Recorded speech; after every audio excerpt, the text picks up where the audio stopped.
It was late afternoon when Laura pulled her old beat-up car onto a narrow country road. She had just finished visiting her younger sister in a small town about an hour away and was eager to get back home before night fell. The sky was streaked, with orange and pink as the sun began its slow descent toward the horizon. Laura loved these quiet drives through the countryside. They were peaceful, far removed from the noise and chaos of city life. But today something felt different. The air seemed heavier than usual, almost as if it carried a strange energy that made her uneasy. Her car groaned and sputtered as she drove over uneven patches of dirt and gravel. It wasn't exactly new. In fact, it was a hand-me-down from her dad, who had lovingly called it Old Faithful. For years the car had served her well, but lately it had started showing signs of wear. Laura tapped the dashboard gently, whispering encouragement under her breath. "Come on, buddy, just a little further." But fate had other plans. As she rounded a bend in the road, the engine suddenly coughed violently before falling silent. The car coasted for a few more feet before coming to a complete stop. Laura sighed heavily, gripping the steering wheel tightly.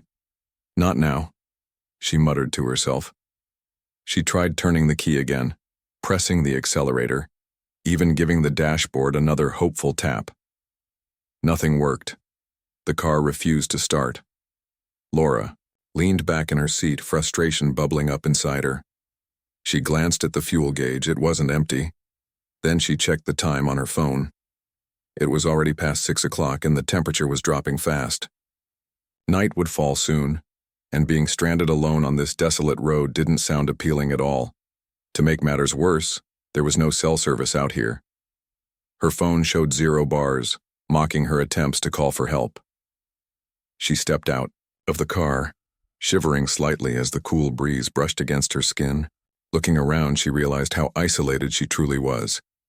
On one side of the road stretched endless fields of tall grass swaying gently in the wind. On the other side stood clusters of trees, their dark branches reaching out like skeletal fingers. There were no houses in sight, no passing cars, just silence broken only by the occasional chirping of crickets. Laura zipped up her jacket and decided to walk a bit to see if she could find any sign of civilization. After walking for what felt like miles, she finally spotted something in the distance, a large barn nestled among the fields. Its wooden walls looked weathered and worn, and faint lights flickered inside. Someone must be there, she thought. Maybe they could help her fix her car or at least let her use their phone. As she approached the barn, unease crept into her mind.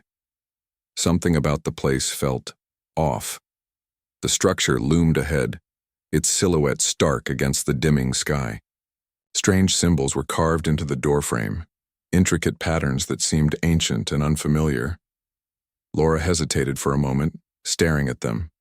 They reminded her of pictures she'd seen online of tribal art or runes, but these were unlike anything she recognized. Shaking off her discomfort, she reminded herself that she needed help, and this barn might be her only chance. Reaching out cautiously, Laura knocked on the heavy wooden door. The sound echoed loudly in the stillness, startling her. No one answered. She knocked again, louder this time. Still nothing. Growing impatient, she pushed the door gently.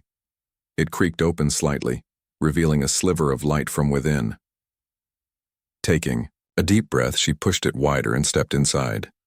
The interior of the barn was dimly lit, illuminated only by a few bare bulbs hanging from the ceiling. Dust filled the air, making her nose itch. Her eyes scanned the space, taking in the piles of rusted tools, stacks of hay covered in cobwebs, and random pieces of machinery scattered around. It smelled damp and earthy, with a hint of something metallic that made her stomach churn. In the center of the room stood a large object draped in a dusty tarp. Whatever it was, it dominated the space, towering above everything else. Curiosity got the better of Laura, and she walked closer, her footsteps muffled by the thick layer of dust on the floor. Reaching out tentatively, she grabbed the edge of the tarp and pulled it back. What she saw made her freeze in shock.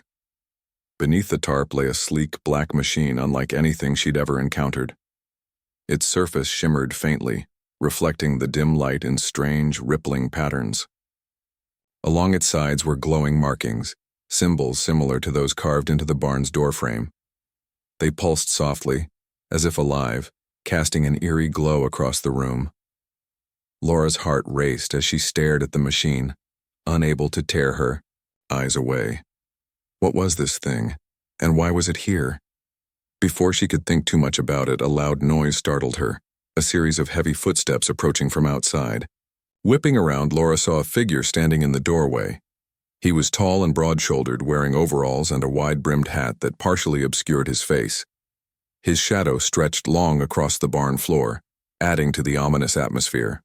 "You shouldn't have come here," he said in a low, gravelly voice. His tone sent chills down Laura's spine. She took a step back, clutching the edge of the tarp nervously.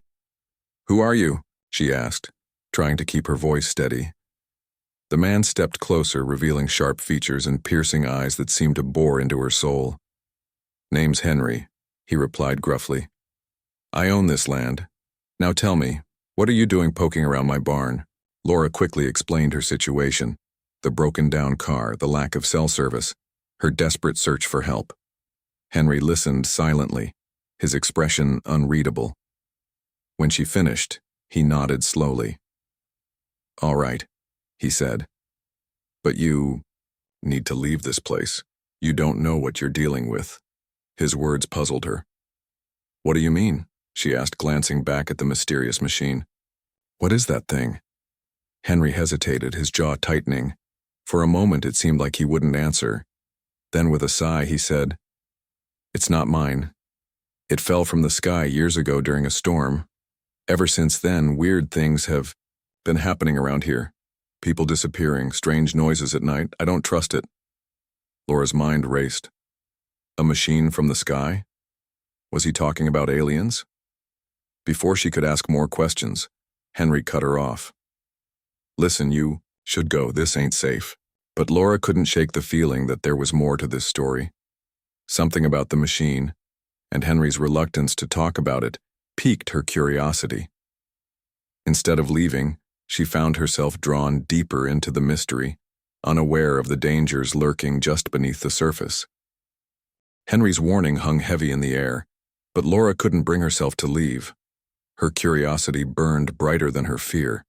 She glanced back at the machine, its glowing markings pulsing softly as if alive. "What kind of weird things are you talking about?" she asked, her voice trembling slightly despite her attempt to sound brave. Henry sighed deeply, running a hand over his weathered face. He looked older than he had just moments ago, weighed down by whatever secrets he carried. "I don't know where to start," he admitted reluctantly. "Ever since that thing showed up, nothing's been the same around here." Laura pressed him gently. "Tell me what happened, please." With another sigh, Henry motioned for her to sit on a nearby stack of hay. He leaned against a rusted tractor, crossing his arms tightly across his chest. For a moment he stared at the floor, collecting his thoughts. Then, in a low, steady voice, he began to speak. "It started about 10 years ago," he said. "There was this huge storm. Thunder, lightning, wind so strong they knocked down trees. When it finally passed, I came out here to check on the barn. That's when I found that." He nodded toward the machine. "It wasn't here before the storm. I swear it fell from the sky. There were burn marks on the roof and scorch marks on the ground outside." Laura listened intently, her heart pounding. "Did you call anyone? Report it?" Henry shook his head. "At first I thought maybe it was some kind of military experiment or a satellite crash. But when I called the authorities, no one believed me. They said I must have imagined it or mistaken something else for a falling object, so I left it alone. Figured it'd be safer not to mess with it." "But then strange things started happening," Laura prompted, sensing there was more to the story. Henry nodded grimly. "Yeah, at first it was little things. Tools going missing, animals acting restless. Then people started disappearing. Neighbors, friends, even strangers passing through town. No one could explain it. Some blamed wild animals or drifters, but I knew better. This thing..." He gestured toward the machine again. "It changed everything." Laura frowned. "Changed how?" Henry hesitated, clearly uncomfortable sharing the next part of his story. About 6 months after the machine appeared, I saw them for the first time, the creatures. Small insect-like things with too many legs and glowing red eyes. They came out of nowhere, crawling out of the shadows near the barn. I tried to chase them off, but they were fast. Too fast. And they weren't normal. Laura felt a chill run down her spine. What did they want? I don't know, Henry admitted. But every few months they'd show up again.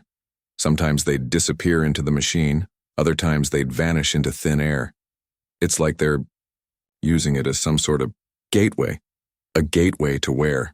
Laura whispered, though she wasn't sure she wanted to hear the answer. Henry shrugged helplessly. Your guess is as good as mine. Space? Another dimension?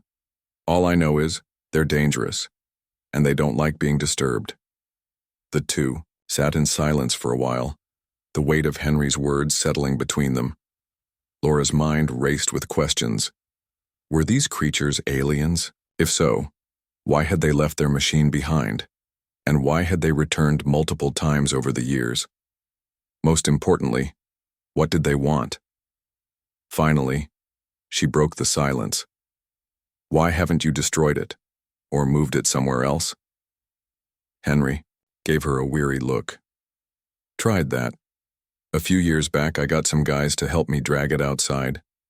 We barely budged it. It's heavier than it looks. And every time we touched it, those damn creatures would appear out of nowhere. One of my friends got hurt pretty bad trying to smash it with a sledgehammer. After that, I decided it was better to leave it alone. Laura shuddered at the thought of encountering one of those creatures herself. But instead of feeling deterred, her determination grew stronger. She needed answers. Have you ever seen anyone go inside it? She asked. Henry shook his head. No one who came out alive anyway. His words sent a fresh wave of fear coursing through Laura, but she refused to let it stop her. Something about this machine, and the mystery surrounding it, called to her. Maybe it was the journalist in her, always chasing the next big story, or maybe it was simply the thrill of discovery, the chance to uncover something extraordinary. I need to see it up close, she said suddenly, surprising even herself.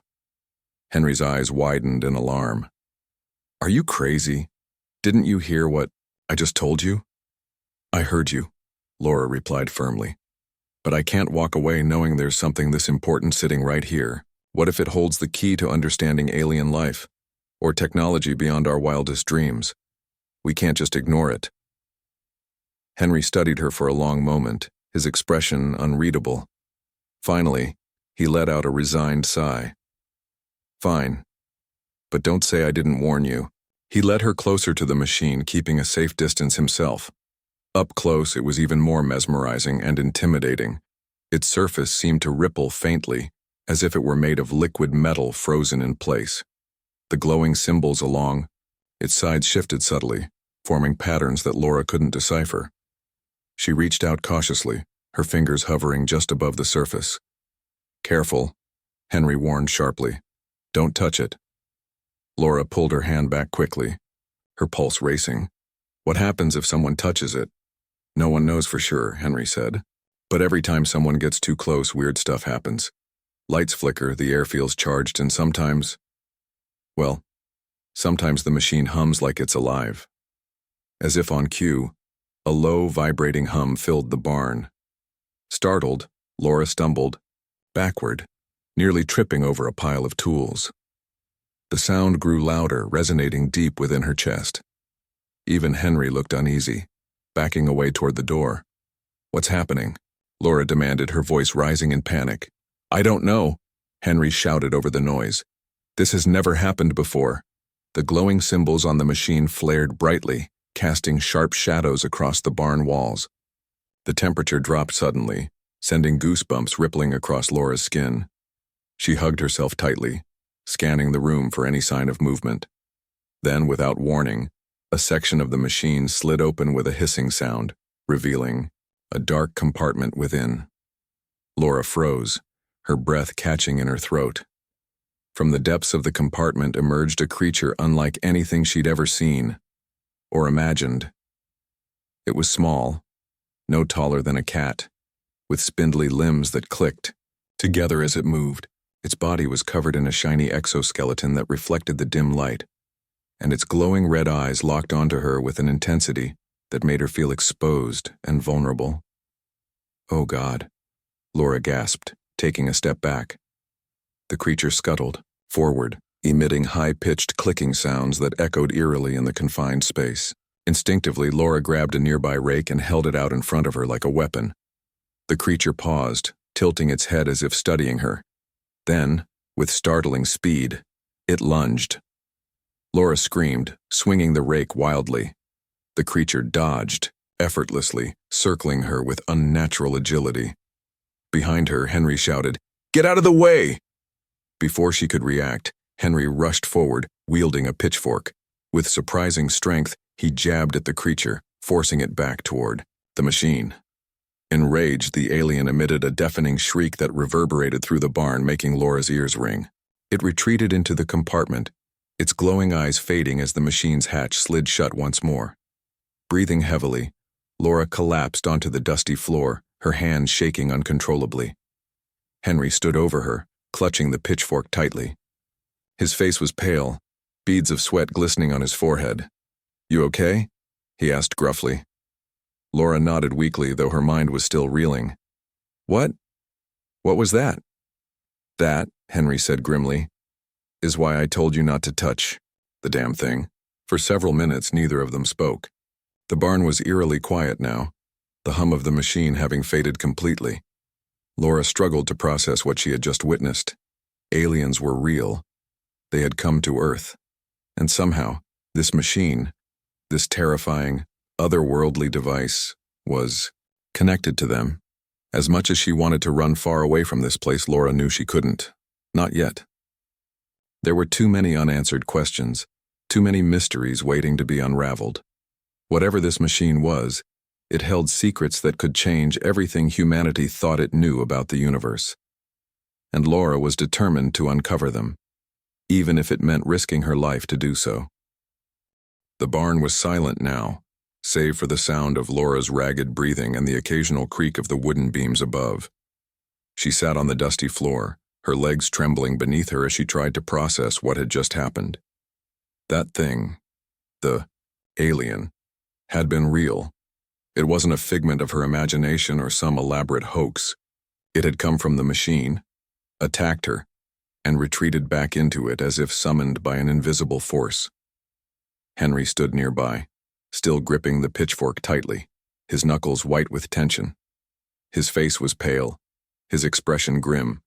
He glanced at Laura, then back at the machine, his jaw clenched. "You see now," he said finally, his voice low but laced with frustration. "This is why I told you not to mess with it."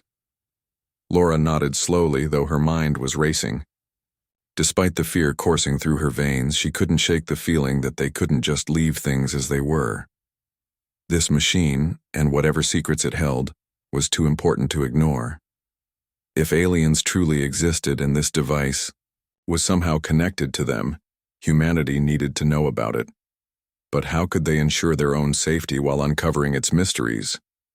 "We can't keep letting this happen," Laura said firmly, forcing herself to stand, despite the lingering tremor in her legs.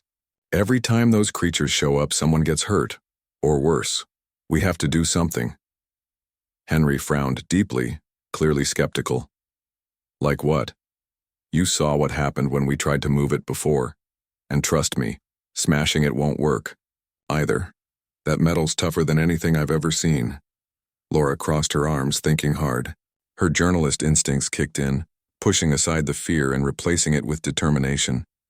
There had to be a way to neutralize the threat without putting themselves in immediate danger. "What if we destroy it?" she suggested after a moment. "Burn it down, whatever it takes to stop it from opening again." Henry's eyes widened in alarm. "Are you insane? Do you have any idea what might happen if we try that? Those creatures could come back in droves."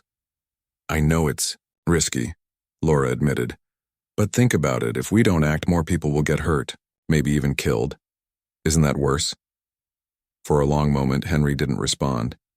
He stared at the machine, his expression conflicted. Laura could tell he was torn between the desire to protect himself and the knowledge that doing nothing would only prolong the nightmare. Finally, he sighed heavily. "All right," he said reluctantly. "If we're going to do this, we need to be smart about it. No half-baked plans." Relief washed over Laura, though she knew they were far from safe. Yet, together they began brainstorming ways to destroy the machine safely, or as safely as possible. They decided to gather everything flammable they could find: gasoline, kerosene, old rags, scraps of wood, anything that could fuel a fire hot enough to consume the strange device. The goal was simple: overwhelm it with flames until there was nothing left. As night fell, the temperature dropped sharply and the barn grew colder. Laura shivered, pulling her jacket tighter around her body. Outside, the wind howled through the fields, carrying with it the scent of damp earth and decaying leaves.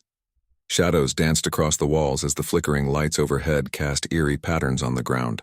Every creak of the barn seemed louder now. Every rustle of movement outside felt like a potential threat.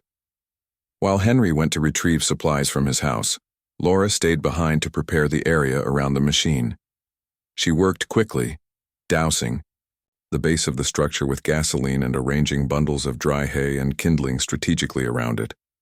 Her hands shook slightly as she worked, but she forced herself to focus. One wrong move could mean disaster, not just for her and Henry, but possibly for the entire region. When Henry returned, he carried a large container of kerosene, matches, and several lanterns. His face was set in a determined scowl, though his eyes betrayed a hint of fear. "We'll need to light it from a distance," he said, handing Laura a long stick wrapped in oily cloth. "Once we start the fire, we run. Understand?" "Got it," Laura replied, gripping the makeshift torch tightly. She glanced at the machine one last time, its glowing symbols pulsing faintly as if sensing their intentions. Was it alive? Aware? Or was it simply reacting to their presence? She pushed the thought aside, knowing they didn't have time to dwell on such questions. They positioned themselves near the entrance of the barn, ready to make their escape once the flames took hold. Laura lit her torch first, holding it steady, despite the tremor in her hand. Then, with a deep breath, she tossed it toward the machine. The oily rag caught fire instantly, igniting the gasoline-soaked hay with a whoosh of heat and light. Flames leapt hungrily upward, licking at the sleek surface of the machine. For a moment, nothing happened. The fire roared, casting flickering shadows across the barn walls, but the machine remained intact. Laura exchanged a worried glance with Henry. Had they underestimated its durability? Was it truly indestructible? Then, with a sudden burst of energy, the machine began to hum loudly. The glowing symbols flared brighter, pulsing erratically as if fighting against the flames. Sparks flew off its surface, crackling like electricity. The air grew thick with heat and smoke, making it difficult to breathe. Laura coughed violently, shielding her face with her sleeve. "Get out!" Henry shouted, grabbing her arm and pulling her toward the door. "Now!" They stumbled outside, gasping for fresh air as the barn erupted into chaos behind them. The machine's hum turned into a deafening roar, shaking the ground beneath their feet. Bright flashes of light spilled out of the doorway, illuminating the darkened fields around them. Laura turned back just in time to see the barn doors slam shut on their own, trapping the inferno inside. "What the hell is happening?" she yelled, her voice barely audible over the noise. "I don't know," Henry replied, dragging her further away from the burning structure. "But we need to get clear." They ran across the field, putting as much distance between themselves and the barn as possible. As they reached the edge of the property, Laura looked back one last time. The barn was engulfed in flames now, the fire spreading rapidly through the dry wood.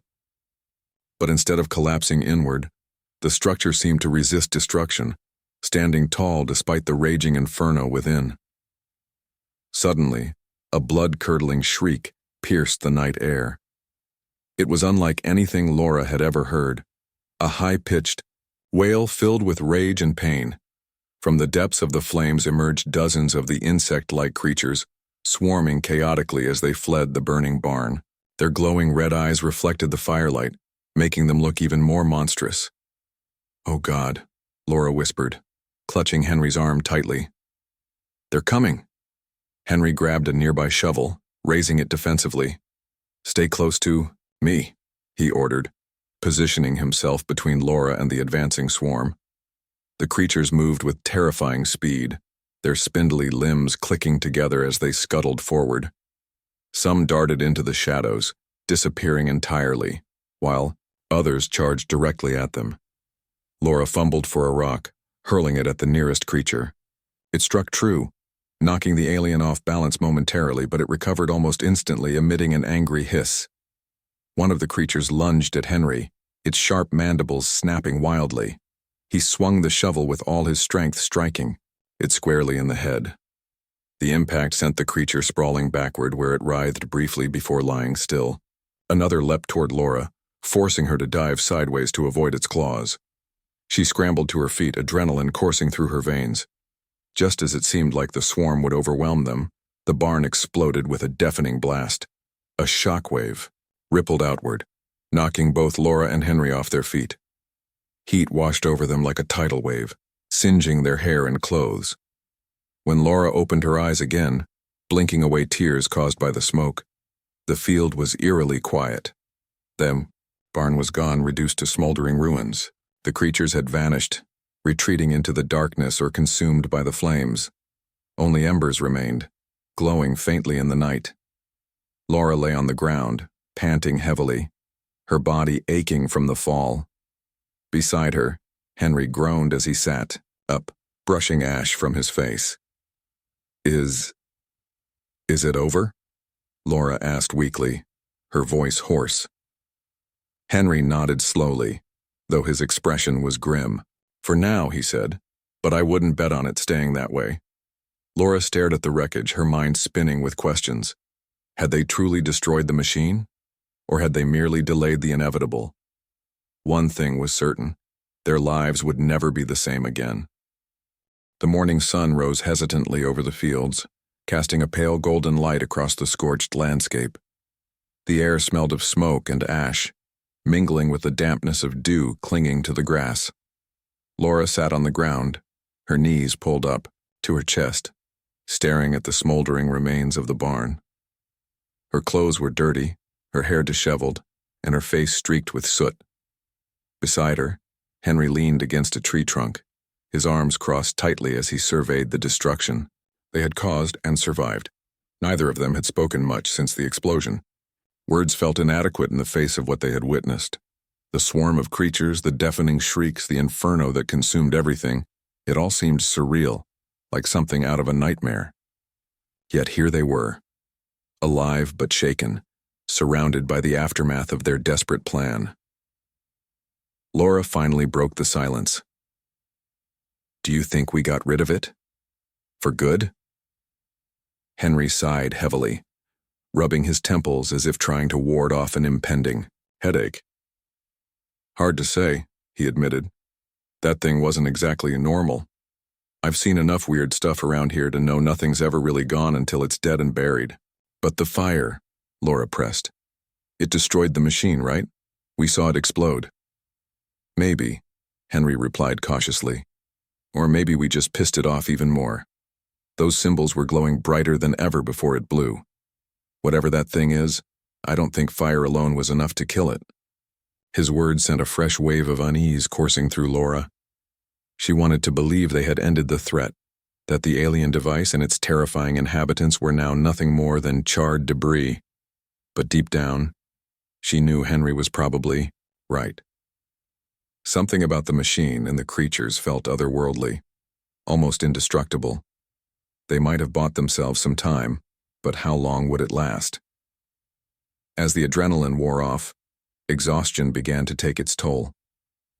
Laura's body ached from the physical strain of the night's events, and her mind raced with unanswered questions. What had the machine been doing here? Why had the aliens left it behind?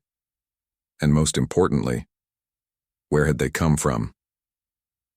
She glanced at Henry, who looked equally drained. His rugged face was lined with worry, his eyes distant, as if replaying the chaos in his mind. What happens now? She asked quietly. Henry shrugged, still staring at the ruins. We wait. See if anything changes. If those things come back or worse, we'll deal with it then. Laura frowned. Waiting wasn't her style. She thrived on action, on chasing answers and uncovering truths. Sitting idly by while danger loomed felt unbearable. There has to be more we can do, she insisted. We can't just sit here and hope for the best. And what do you suggest? Henry snapped, turning to face her. His voice carried an edge of frustration. Run into town and tell everyone about the alien spaceship in my backyard? Start digging up theories online about how to fight off intergalactic invaders? Newsflash, Laura. No one's gonna believe us.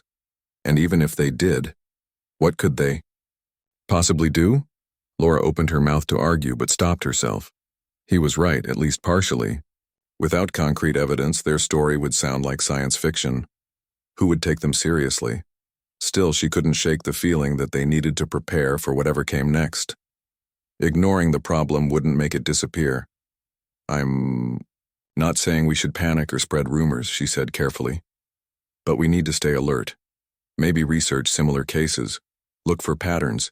If this machine is part of something bigger, if there are others like it, we need to find out. Henry studied her for a moment, his expression softening slightly. You're not giving up, are you? No, Laura replied firmly. Not after everything we've been through. This isn't just about us anymore. If these aliens are real and they're watching us, we owe it to everyone else to figure out why. Henry didn't respond immediately. Instead, he turned his gaze back toward the smoking wreckage, lost in thought. Finally, he nodded slowly. All right. But don't expect me to start hunting UFOs or joining secret government conspiracies. My life's complicated enough as it is. A small smile tugged at Laura's lips despite the gravity of the situation. Deal. Over the next few days, life returned to a semblance of normalcy, or as close to normal as possible under the circumstances. Laura moved back to the city, unable to linger on Henry's farm any longer. The isolation and constant paranoia had worn her down, and she needed space to process everything that had happened. Besides, being in the city gave her access to resources she couldn't find in the countryside: libraries, internet cafes, and communities of people interested in the unexplained. Her first stop was an online forum dedicated to UFO sightings and extraterrestrial encounters. She spent hours scrolling through posts, reading accounts of strange machines found in remote locations, mysterious disappearances, and glowing symbols etched into rocks or walls. Some stories sounded far-fetched, bordering on absurd. Others, however, bore striking similarities to her own experience. One post caught her attention in particular. A user named Starseeker67 described discovering a black, shimmering object buried beneath the desert sands in New Mexico. According to the post, the object emitted faint humming noises and glowed with intricate markings when touched. When authorities arrived to investigate, the device vanished without a trace, leaving behind only scorch marks and confusion. Laura's heart raced as she read the details. Could this be connected to the machine in Henry's barn? Was it part of a larger network of alien technology scattered across the globe? The possibility excited and terrified her in equal measure. Encouraged by the discovery, Laura decided to dig deeper. She reached out to several users on the forum, asking for more information about their experiences. Most ignored her messages, dismissing her as another conspiracy theorist looking for attention. But a few responded, sharing photos, videos, and first-hand accounts that sent chills down her spine. One message stood out above the rest. It came from a man named Robert, who claimed to have encountered a similar machine decades ago in rural England. Unlike Laura and Henry, Robert hadn't tried to destroy it. Instead, he had observed it closely, documenting every detail he could before it disappeared overnight. Attached to his message was a grainy photograph of the device, its surface eerily familiar. The markings along its sides matched those on the machine in the barn almost perfectly. Laura's hands trembled as she stared at the image. This wasn't coincidence, it was confirmation. The machines were linked, part of a pattern spanning continents and decades. But what was their purpose?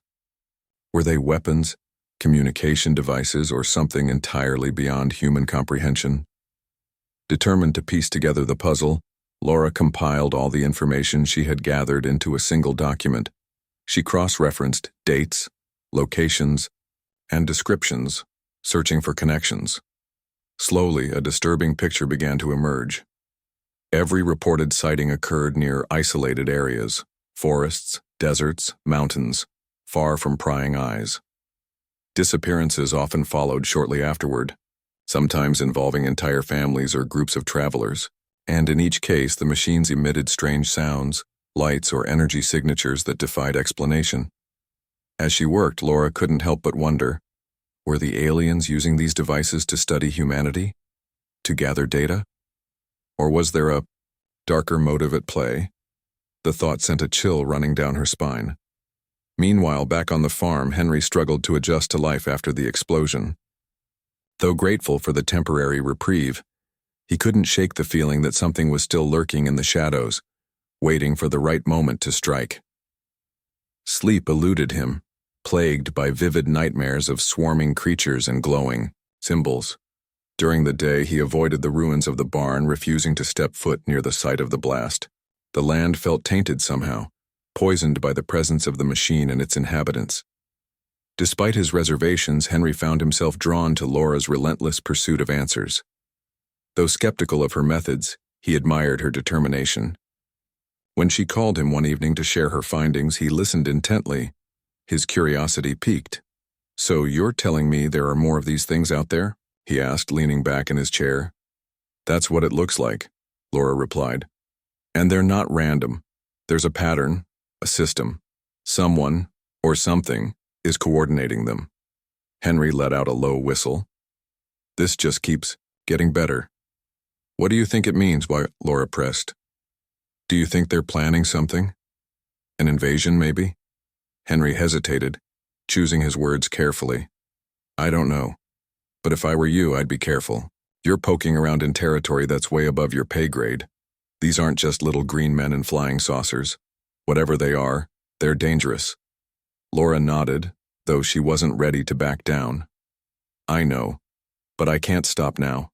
Not when we're this close to figuring it out." Henry sighed, knowing there was no changing her mind. "Just promise me one thing," he said. "If things get too crazy, walk away. No story is worth dying for."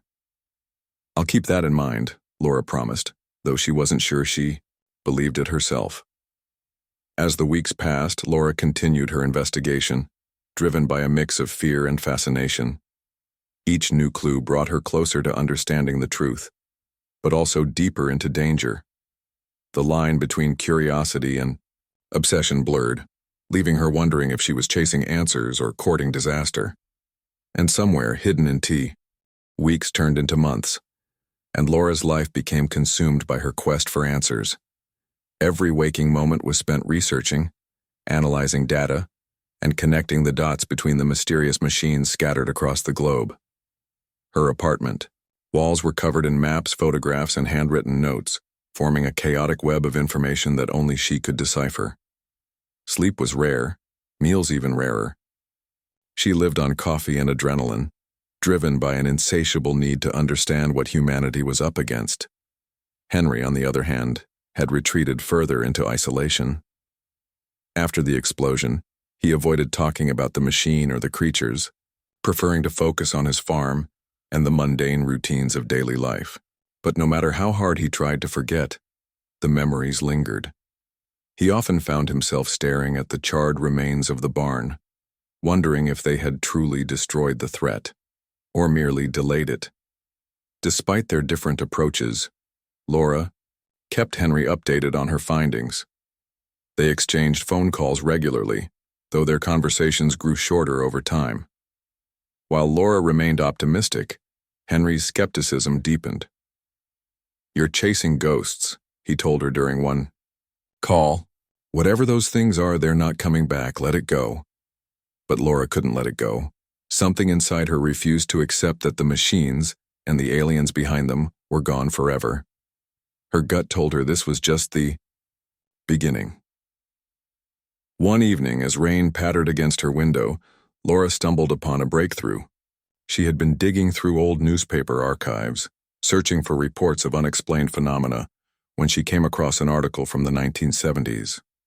It described a series of strange events in a remote village in Siberia: livestock mutilations, glowing orbs hovering above the tundra, and villagers claiming to have seen insect-like creatures emerging from a metallic object buried in the snow. The description sent a jolt of recognition through her. This wasn't just another isolated incident. It was part of the same pattern. What caught her attention most, however, was a name mentioned in the article: Dr. Elena Volkov, a Soviet scientist who had allegedly studied the object before disappearing without a trace. Laura's pulse quickened. Could Dr. Volkov hold the key to understanding the machines? If anyone had uncovered their purpose, it might be her. Determined to learn more, Laura began scouring online databases and academic journals for any mention of the scientist. After days of relentless searching, she finally hit pay dirt. A declassified government report referencing Volkov's work on unidentified extraterrestrial artifacts. The report was heavily redacted, with large sections blacked out. But what little was legible hinted at something extraordinary. According to the document, Volkov believed the machines served as gateways, portals designed to transport alien entities between dimensions.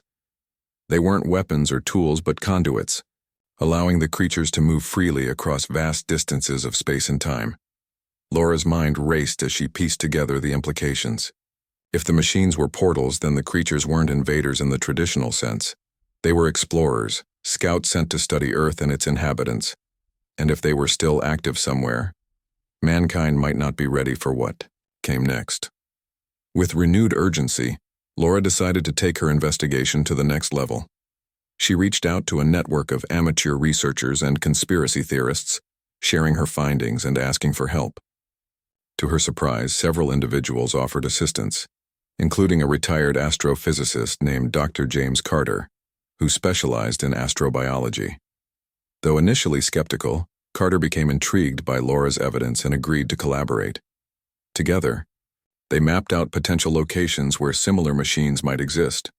Using satellite imagery and geological data, they identified dozens of sites matching the criteria: isolated areas with unusual energy signatures or reports of strange occurrences. One location stood out: a desolate region in northern Canada known for its magnetic anomalies and frequent UFO sightings. Laura convinced Carter to accompany her on an expedition to investigate. Armed with cameras, Geiger counters, and electromagnetic sensors, they set out into the wilderness, braving freezing temperatures and treacherous terrain. For days, they trudged through snow-covered forests and icy plains, following leads and scanning for signs of activity. On the fourth day, they found it. Hidden beneath a thick layer of frost was a structure eerily similar to the machine in Henry's barn. Its surface shimmered faintly, reflecting the pale light of the sun. Glowing symbols pulsed along its sides, casting an ethereal glow across the surrounding landscape. Laura's breath caught in her throat as she approached it cautiously, her heart pounding with a mix of awe and dread. "Stay back," Carter warned, holding up a hand. "We don't know what this thing is capable of." But Laura couldn't resist. Reaching out tentatively, she touched the surface. The instant her fingers made contact, the machine hummed to life, vibrating softly beneath her palm. The symbols flared brightly, illuminating the area in a cascade of colors. A low, resonant tone filled the air, growing louder with each passing second. Suddenly, the ground trembled violently.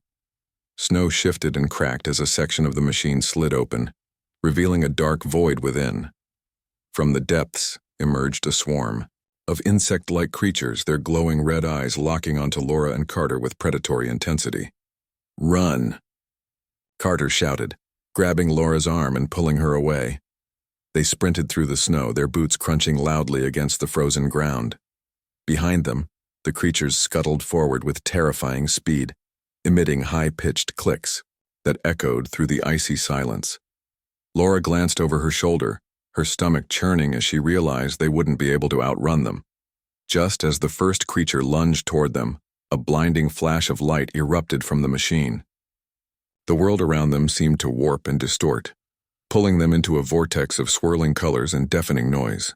Laura screamed, clutching Carter's hand tightly as they were lifted off their feet and hurled through the void. When Laura opened her eyes again, she found herself lying on a cold, metallic floor. Above her stretched a vast ceiling adorned with intricate patterns that glowed faintly. The air smelled sterile, tinged with a faint metallic tang. Beside her, Carter groaned, slowly sitting up and rubbing his head. Where are we?" he stammered, his voice trembling. Laura looked around, her mind struggling to process what she was seeing. They were no longer on Earth. Towering structures loomed in the distance, their surfaces shimmering like liquid metal. Strange beings moved about, their forms fluid and indistinct, shifting between humanoid shapes and amorphous blobs. In the center of the chamber stood a massive console, surrounded by glowing symbols identical to those on the machines. Before they could react, a group of the insect-like creatures appeared, encircling them menacingly. Their mandibles clicked together as they closed in, trapping Laura and Carter in a tight ring. Despair washed over Laura as she realized escape was impossible. Then, unexpectedly, the creatures parted to make way for a new figure. It was tall and slender, its body composed entirely of shifting light. Its face, if it could be called that, was featureless except for two piercing blue orbs that seemed to bore into Laura's soul. "You have trespassed," the being said, its voice resonating in her mind rather than her ears. "Why do you seek to interfere?" Laura swallowed hard, forcing herself to speak despite the fear gripping her heart. "We didn't mean to intrude," she said haltingly. "We just wanted to understand, to protect ourselves." The being regarded her silently for a moment, its luminous form flickering slightly. Then it spoke again. "Your species is young, fragile, yet you possess curiosity unmatched by others. That is both your strength and your weakness." "What are these machines?" Laura asked, emboldened by the creature's apparent willingness to communicate. "Why are they here?" "They are conduits," the being replied. "Tools for exploration. But your presence has disrupted their function. You tamper with forces beyond your comprehension." "So you're studying us?" Carter interjected, his voice shaky but steady. "Is that why you've been abducting people?" "We observe," the being corrected. "To learn, to adapt. But interference risks contamination. Your actions threaten the balance." Laura exchanged a glance with Carter, realizing the gravity of their situation. Humanity had unknowingly crossed a line, provoking a reaction from a far superior intelligence. Now they faced a choice: continue resisting, risking annihilation, or find a way to coexist peacefully. "We'll stop," Laura promised desperately.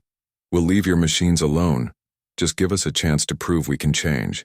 The being tilted its head slightly as if considering her words. Then, after a long pause, it nodded. "Very well. Return to your world. But remember, observation continues. Do not test our patience again." With that, the chamber dissolved into light once more, and Laura felt herself falling, tumbling through emptiness until she landed with a thud on the snowy ground.